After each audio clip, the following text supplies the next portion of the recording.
Hey guys, what's up? It's Yannick. Welcome back to Gasoline Culture. I'm super excited to welcome you to this year's Geneva International Motor Show.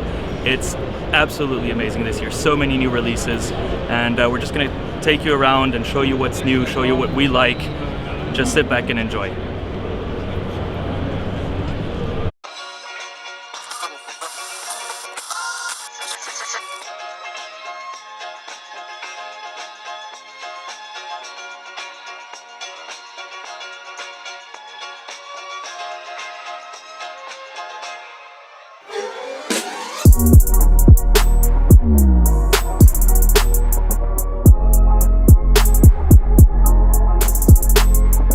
Alright guys, here she is. I think this might be the best looking car of this year's show. Unsurprisingly, the Huayra Roadster is one of the prettiest things on four wheels. Behind its beauty, however, is also some very serious tech. It is the only convertible to actually weigh less than its coupe counterpart, and it even looks better too. Under the 1,280 kilograms of carbon, forged aluminum and carbo titanium, you will of course find that legendary Michael Kübler hand-built AMG 6-liter V12 twin-turbo, which now produces 764 PS and 1,000 Newton-meters of torque. The car is limited to 100 pieces and will easily be one of the most impressive cars on the road.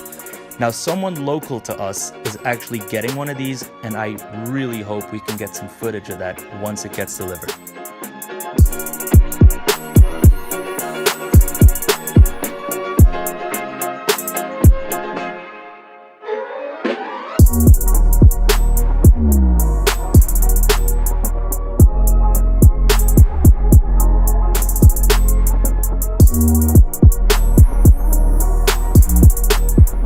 So draped in forged carbon fiber and with a very big wing, we have the new king of the ring.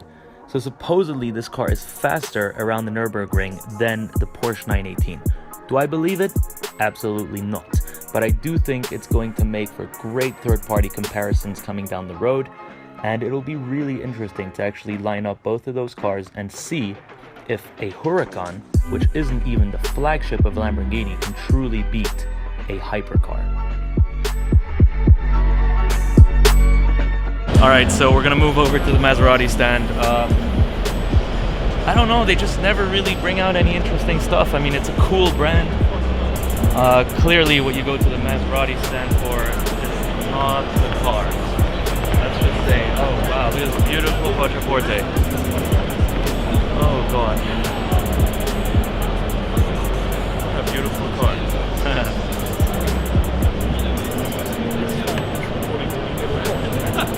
Bitches. You had a piece of all this. Let's wrestle ourselves through to Ferrari.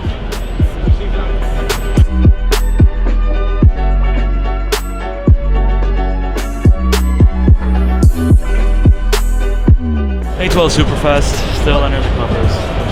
Here is the highly anticipated Ferrari A12 Superfast. It's a great name, by the way, with a lot of historical significance, which suits the car perfectly in my opinion.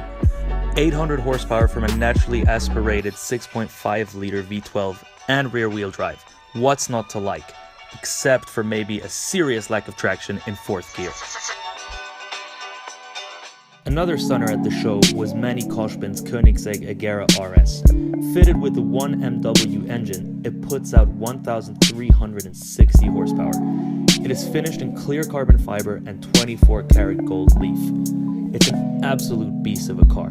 And as you may know, a bunch of Koenigsegg's took over Geneva, which was very impressive indeed. Along with the Agera RS, Koenigsegg had two of their new Regeras at their stand. I've never particularly liked the look of the Regera, but the dark green car had me salivating and filling out lottery tickets after the show.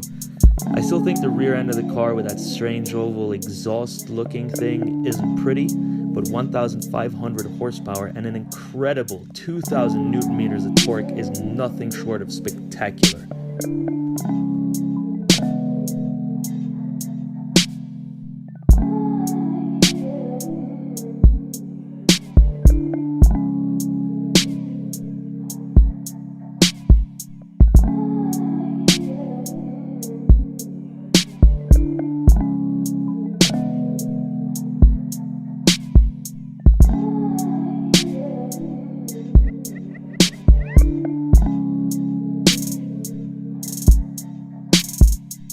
Guys, so we're here at the Liberty Walk stand in Geneva.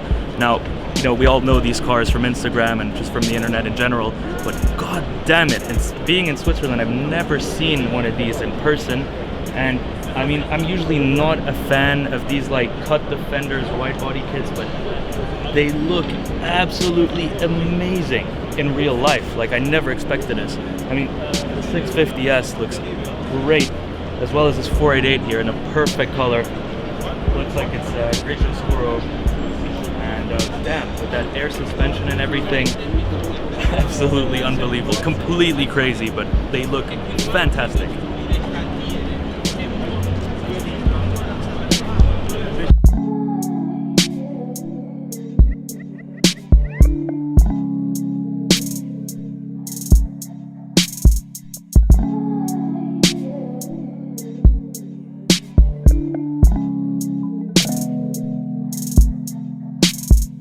So my biggest props go out to Porsche for their new GT3. Slight aesthetic and aerodynamic updates were done to the car, but all of that is completely unimportant. The main point here is that the GT3 is now available again with a manual transmission, 6-speed, not 7-speed.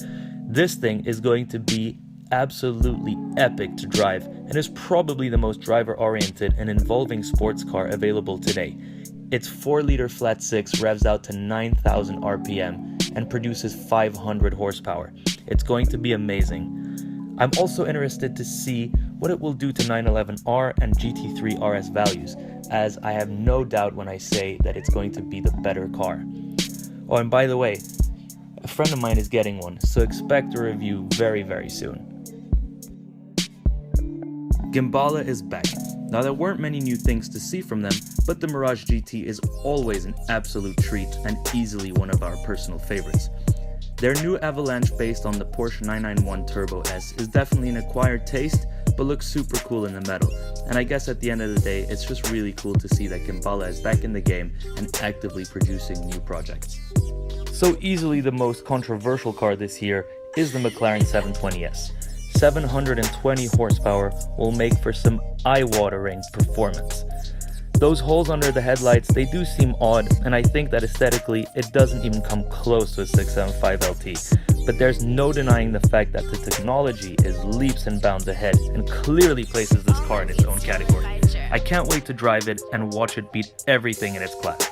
Oh, and is there anything cooler in the entire universe than those McLaren F1 style doors?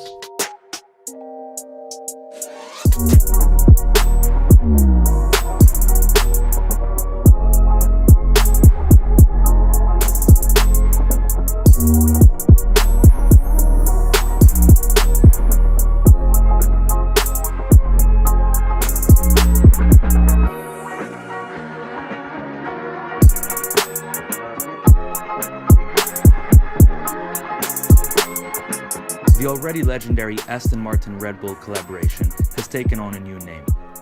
The Valkyrie is nearing completion and looks utterly insane. I mean, 1,000 kilos and 1,000 horsepower with that kind of aero, I cannot wait to see what it will do to the rest of the hypercar world. A good friend is getting one, and I can't wait to drive this monster. It is truly the future of the sports car and hypercar world.